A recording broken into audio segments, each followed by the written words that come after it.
లగచెల్ల pharma city బాధిత రైతులు Telangana state SC ST commission కు ఫిర్యాదు చేశారు. ఈ మేరకు SC ST commission chairman Bakki వెంకటయ్యతో తమ గోడు వెళ్లబోసుకున్నారు. హైదరాబాద్ బషీర్బాగ్లోని పరిశ్రమల భవన్లో బాధిత రైతులతో కలిసి మాజీ మంత్రి సత్యవతి రాథోడ్, బీఆర్ఎస్ సీనియర్ నేత ఆర్ఎస్ ప్రవీణ్ కుమార్, ఎమ్మెల్యేలు Kovalakshmi, Anil Jadhav, Khanapur in-charge Johnson Naik, ST cell cooperator Roop Singh commission కు ఫిర్యాదు చేశారు.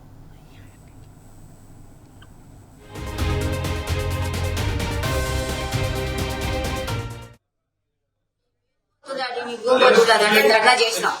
వికారాబాద్ వచ్చి ధర్నా చేసినాం. 200 మంది వచ్చి కలెక్టర్ కాళ్ళ మీద వికారాబాద్ ధర్నా చేసినాం. కలెక్టర్ ఆఫీస్ ముందల మళ్ళా అది లెటర్ రాసి ఎన్నో ఇచ్చినాం. కలెక్టర్ ఇచ్చిన అంటే ఏమన్నారు, మీ భూమి పోని అన్నారు. భూమి పోని అని అంటే ధైర్యంగా కూర్చున్న నెలకు గిద్దవారి కలెక్టర్ ఎంఆర్ఓ ఎండిఓ వచ్చి మా సెల్ల పొడి తీసుకున్నారు. జీపాడ నిలబెట్టి సెల్ల పొడి మేమేమో చిత్రాల కాలే అనుకుంటే ఎందుకు తిరుగుతున్నాడు సార్ అంటే, మీ పని మీద చేయను అని బెదిరిస్తాను. మీ పని మీద చేయదు, మీ చిత్రాల కాలం మీద దిగుడు అంటాడు. అది ఒకనాడు ఏం చేసిన అందరికి జమ చేసిన ఒకసారి తీసుకొని కొట్టాను.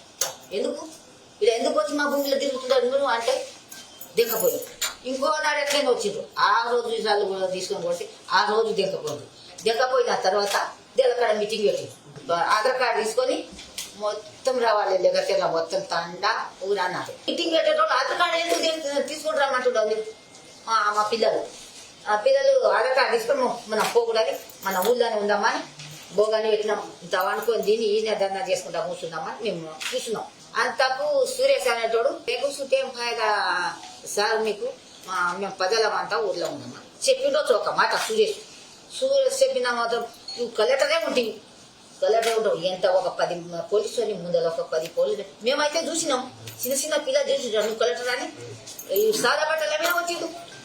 ఐడెంటి కార్డు లేదు, నీకు ఏం లేదు. వచ్చి తీసుకు మేమైతే కలెక్టర్ అని చూసింటాం. నీకు ఆఫీస్కి వచ్చినాం, మేము చూసింటాం. చిన్న పిల్లలు చూసుకుంటారు. చూసింటాం నీకు ఏమో ధర్నా చేసిన ఎవరో దొబ్బిన తర్వాత కొట్టిండ్రు అని ఇంకా మా పిల్లలకు మా జిల్లాలకు మా పద్దరాత్రి వచ్చి ఆడోళ్ళ మేడ మీద సేవెట్టి ఆడోళ్ళ తీసుకెళ్ళి రాయితోటి కొట్టి గుళ్ళు తాగి పోలీసులు ఇంటికి 10 మంది దొరుకుతాడా రేవంత్ రెడ్డి? ఇంటికి 10 మంది దొరుకుతాడా? మా రేవంత్ రెడ్డి అని నీకు ఓటేసింటే నీకు గెలిపిస్తే మాకు దాడి చేస్తావా? మా భూములకు దాడి చేస్తావా? నీ సచ్చినాలే ఇయ్యం. మేము గ్యారంటీ ఫార్మా వేస్తాం, మీ భూములు గ్యారంటీ తీసుకుంటామని ఊళ్ళో 50-60 కార్డు తీసుకొని వచ్చి ఊళ్ళో చెప్పిపోయింది. లగచెర్లలో పోలీసుల అరాచకాలను ఫార్మాసిటీ బాధిత రైతులు ఎస్సీ ఎస్టీ కమిషన్ దృష్టికి తెచ్చారు. ఒక్కొక్క ఇంటికి 10 మంది పోలీసులు వచ్చి దాడితో సంబంధం లేని తమ కుటుంబ సభ్యులను అరెస్టు చేశారన్నారు. అమాయకులైన తమ భర్తలను, పిల్లలను 3rd డిగ్రీతో చిత్రహింసలకు గురి చేశారని తల్లడిల్లిపోయారు. మహిళలను ప్రైవేటు పార్ట్లో టచ్ చేస్తూ భయభ్రాంతులకు గురి చేశారని ఆవేదన వ్యక్తం చేశారు. తమ పిల్లలను, భర్తలను విడిపించి న్యాయం చేయాలని కమిషన్ను కోరారు. ఫార్మా కంపెనీ వద్దని గత కొన్ని నెలలుగా ఆందోళనలు చేయడంతో పాటు జిల్లా కలెక్టర్కు ఫిర్యాదు చేశామన్నారు బాధిత రైతులు. ఫార్మా వద్దని, మా భూములు మాకే కావాలని కలెక్టర్కు స్పష్టం చేశామన్నారు. తరతరాలుగా వారసత్వంగా వస్తున్న వ్యవసాయ భూములను వదులుకునే ప్రసక్తి లేదని తేల్చి చెప్తామన్నారు. అయినా ప్రభుత్వం మొండికి పోయిందని మండిపడ్డారు. ఎలాంటి సమాచారం ఇవ్వకుండానే కలెక్టర్, ఇతర అధికారులు తమ సంతకాలు తీసుకునేందుకు లగచెర్లకు వచ్చారన్నారు. సంతకాలు చేయాలని అధికారులు ఇబ్బందులు పెట్టడంతో అడ్డుకున్నాం తప్ప ఎవరిని కొట్టలేదని స్పష్టం చేశారు. ప్రభుత్వం కుట్రపూరితంగా తమ కుటుంబ సభ్యులను జైల్లో పెట్టిందని కమిషన్ కు వివరించారు.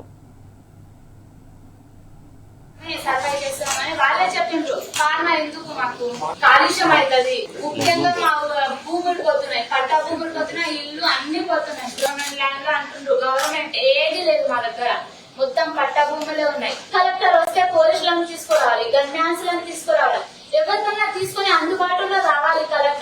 కలెక్టర్ ఒక్కడే వచ్చిందంట ఊరికి, అది కూడా సిగ్నేచర్ కోసం వచ్చిందంట.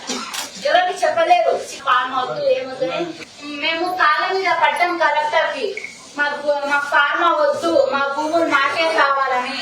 మేమేమో కొట్టలేము, కలెక్టర్ పైన చెయ్యి కూడా ఎత్తలేదు ఎవరు. గో బ్యాక్ కలెక్టర్ అని అందరు చెప్పిండ్రు, go back collector, go back అని. ఎవరికి ఏం కొట్టలేము, ఎవరికి ఏం చంపలేము, మేము ఏ న్యాయం ఎవరికి ఏం చేయలేము.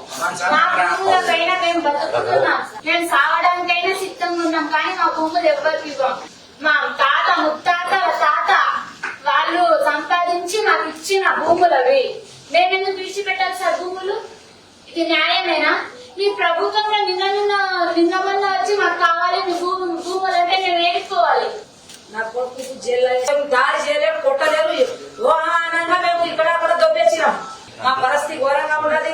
అర్ధరాత్రి వచ్చి మా పిల్లలని మమ్మల్ని లేపి పేర్లు పెట్టి పిలిచి మాకు ఇక్కడ అక్కడ దొబ్బి జరుగుండి అని దొబ్బి మా పిల్లలు చిన్న పిల్లలు, మా మొగోళ్ళు లేరు, బయట పని కష్టం చేయని వాళ్ళు మా మొగోళ్ళు చిన్న. మాకు వచ్చి అర్ధరాత్రి వచ్చి ఫుల్ తాగి వచ్చి మాకు మా పిల్లలకి ఎక్కువ పని పరిస్థితి. మాకు ఇట్లా మా తండాల ఒక పిల్లలు లేరు.